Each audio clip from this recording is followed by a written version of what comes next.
There is movement. Looking over, you see many spectral humanoids shambling along in what you recognize as zombie-like manner. They take no notice of you. Likely, they are undead anchored in the prime material plane. In the distance, you can hear wailing and high-pitched screams, although it's unclear to you from which direction these sounds are coming from. Where are we? You ask in your mind. The pyramid, a catacomb within a catacomb. Even in death, there is a hierarchy among mortals, says Egra.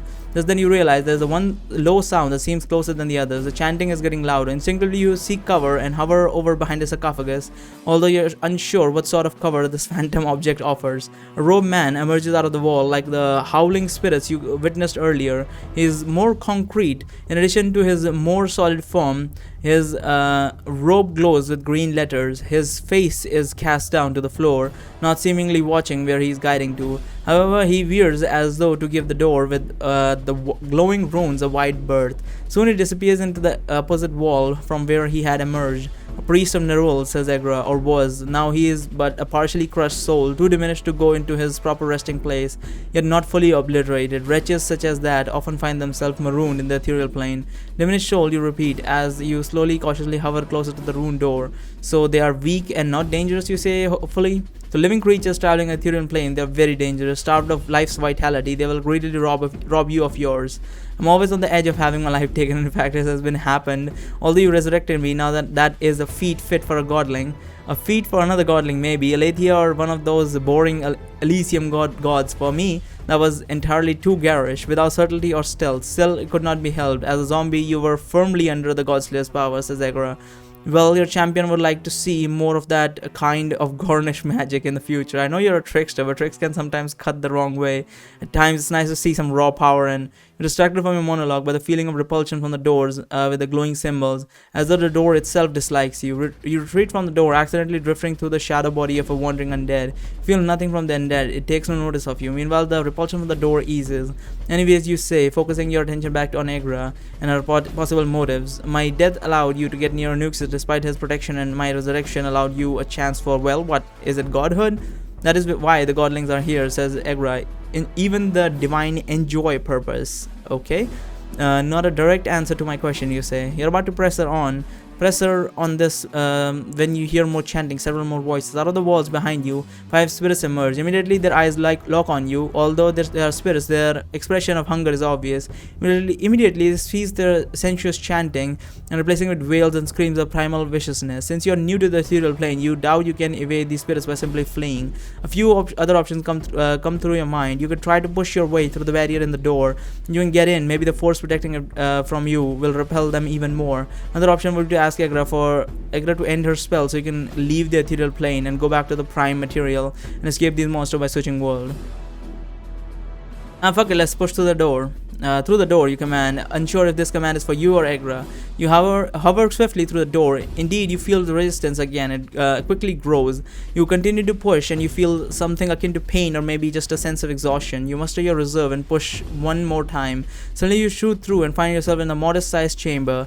As usual, when looking at the material plane from the ethereal, everything is shadowy and spectral and faint. It appears to be study of sort, with bookshelves lining the walls and a table with various objects, including what might be a scrying ball. A ghostly woman sits in a large chair, a book in her lap, and she's looking up from the book, her eyes startled and peering in your direction. However, she does not appear to be focused specifically on you.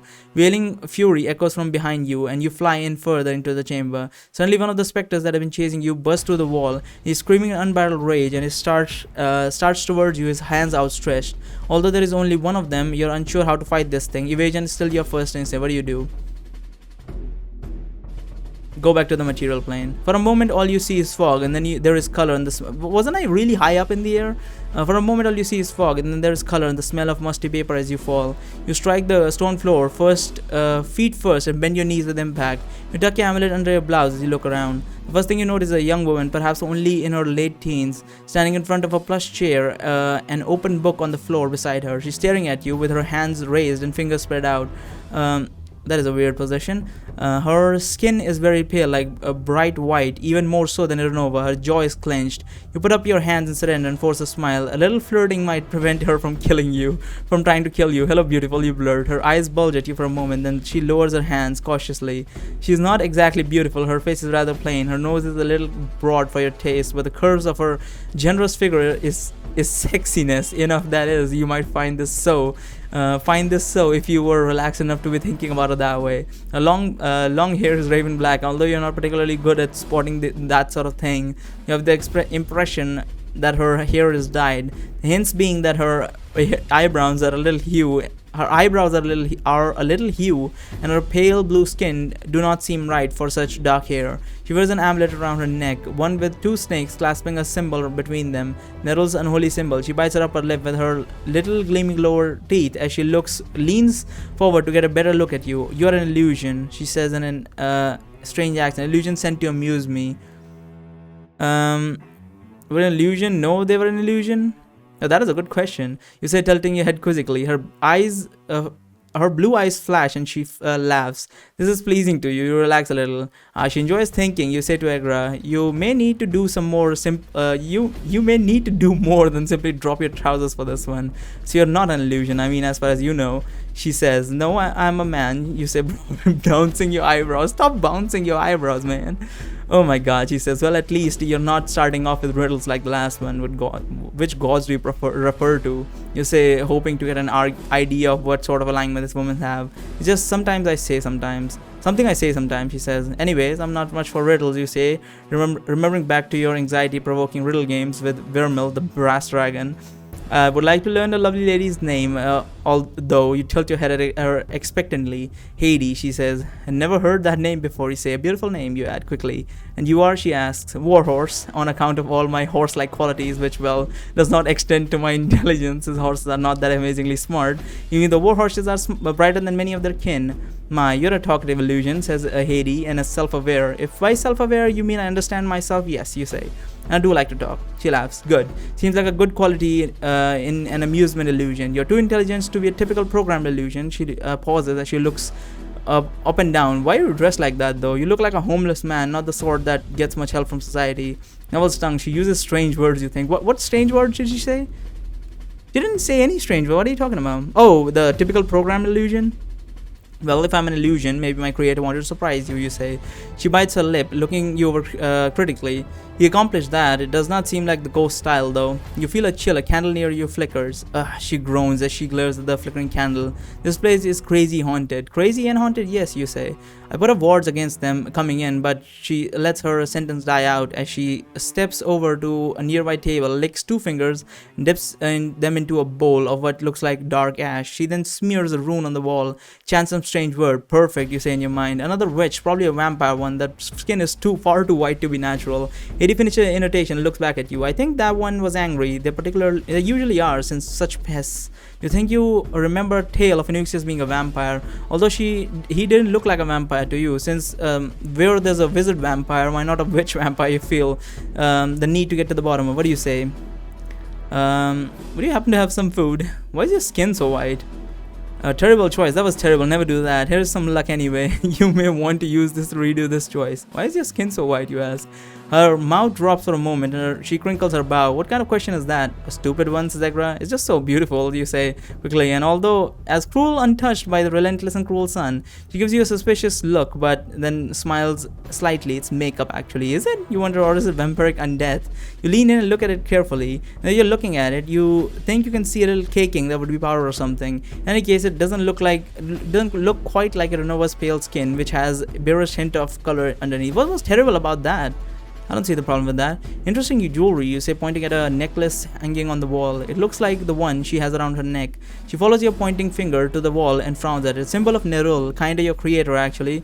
I think it's ugly, but when I wear it, those disgusting zombies leave me alone. That one is a spare in case I lose this one." Touches the one hanging on the chest. "Oh, you said an amulet of protection from the undead?" "I guess, although no protection against the smarter ones, but those know better than to harm me. I hope. They're kind of rare, though. Most of them are stupid zombies. Most of them are a stupid monster that will kill anything they see, even though I'm friends with their master, so I have to wear my necklace." "Wait, who is this?" Oh, I think I know who this is. Yeah. I might know who this is because there was Nuxius, there's Reginald, there's Narissa, and I was forgetting a fourth one. There was actually a girl in the world we got Reginald from that also escaped through the portal. There might actually be a few more people with this one. I do remember there are couple like 2 or 3 people actually escaped from that world with the Nuxius, except for Reginald. So there might be more. Whatever. Kill anything they see, even though I'm friends with their master, so I have to wear my necklace, especially when I leave this room. She looks at you and her eyes are sad. I don't like to leave, it's gross out there and stinks. I've burned almost all the incense I can find to cover up the smell. You think raising the undead is evil, you blurred? She appears startled for a moment. Another unexpected question from you. Well, it's not great, that's for sure, but Ghost is not all that bad. He's brave, is trying to find a better way. It's just something he has to do. No one's happy about it. Not happy about it. You think as the face of woe flashes in your mind. There's a lot of people dying outside, you say, motioning vaguely. Those undeads are being real bastards. Hades' lips press together and then she says, they are not the only bastards out there. True, you say, devils and demons and other things. I wonder how the battle is going. I could find out, she says. She walks over to the table, pulls a thin cloth over to reveal what must be a scrying stone. The smooth orb glows with a dim inner light. She reaches into her dress and pulls out what appears to be a black clothing button. Holds it up to, yeah, okay, that's why she said, yeah, she definitely is from that world from Reginald, because she said you're not like the typically programmed ones, because the world we pulled Reginald from was a technologically advanced world to whatever extent that technology advances. But yeah, that's what the case was. She reaches into her dress and pulls out what appears to be a black clothing button and holds it up to the lamplight. This was taken by Narissa in battle. It belongs to the godling of Tuchess. So Tuchess's godling is dead. The skepticism must be obvious on your face because she says, you don't believe me? You shrug. Is an illusion capable of belief? She asks. I'll let you be the judge of that, you say. But I hope for certain that anyone is capable of pulling a button out of their pocket and proclaiming that it belongs to a god. A godling, she corrects, narrowing her eyes. Fine, she says as she waves the button over the scrying ball. As she begins to chant, you study the room again, looking for an exit or anything else that might serve you. Your eyes fall upon the spare amulet of Nerul. Does it really confer protection from the undead? That would be handy. Watch, says Hades. Look over the scrying stone and clears to reveal a battlefield of writhing combatants. You step in closer, lean over to get a better look. At the center of the scene is an old man stripped to the waist, wielding nothing but a gnarled staff. A zombie staggers towards him and trips and falling down on all fours. The man leaps onto the back of the zombie, springs up into the air, lands squarely behind the saddle of a warhorse with a knight that is charging towards the temple. The knight looks behind and raises his arm as though preparing to elbow the old man off. Just before he does, the maul of an Orthrax demon smashes the knight clean off the horse. The old man deftly pushes his rump up onto the now vacant saddle. The horse trips over a corpse, making the mount dip just as a huge black arrow sails over the old man's head.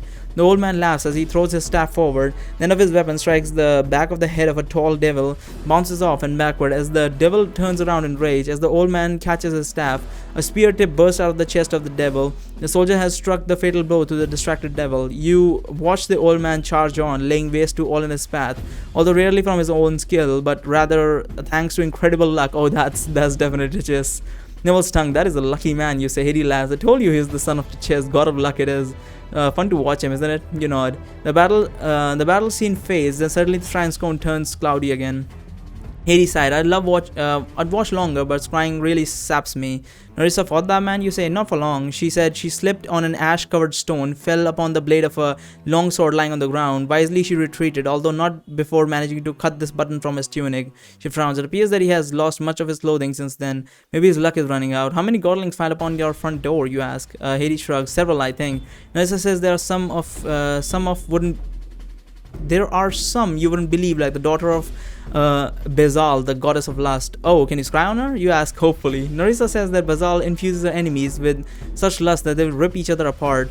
Never mind, I don't think I want to see that one. You say. Only have this button, thanks to Narissa, says Hades, dropping the button back into her pocket. Narissa is your friend, you ask, getting to keep your voice free of judgment. You remember the one Azazel called Narissa? Last you saw, that black armored beauty was leading a pack of undead. She is nice to me, says Lady. I like them all, Reginald especially. I mean, he's more Ghost's friend than mine, though I guess they go way back. Ghost keeps him kind of as a pet. A pet, you ask? I don't mean he's like a pet, which is to say that he's very clever and brave, but it's just that Ghost fears for his dear friend's life after what happened, so he keeps him close, and the poor man is still recovering his memory, says Haiti. I like them all. It's just that they are evil, you ask? No, she says, crinkling her brows and shaking her head. How can you say that of your creator? What do you say? I think it's all the undead raising and slaughtering of innocent people. I was just guessing what you were thinking. Maybe just a reflection of my creed, and that's what he thinks. Oh, that's a good one. Maybe I'm just a reflection of my creed, and that's what he thinks, you say. Her eyebrows raise and her mouth shuts. She's silent, staring at you. Excellent, champion. Sow the seed of doubt in this girl, says Egra.